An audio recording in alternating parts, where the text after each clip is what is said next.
Hindi na pa na yung grocery store di ka man. Nakita dito yung durian pulp na ano. Kaya medyo bumaba si presyo na. Kaya patasa man. Naimas ka namin ti durian kaya. Panay ka man talaga naimas. Talo ka man. So dito tinagyan na.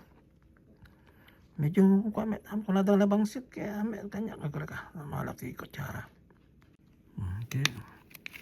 Patasa man talaga nga naimas. Kung kunada. Kunada naimas eh. Ito eh.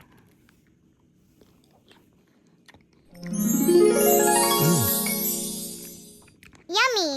Naimas man talaga. Okay. Napay nga di busay na na. Yung siguro baka lim imas yung presko na durian fruit.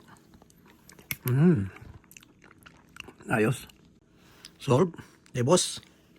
Okay, na imas.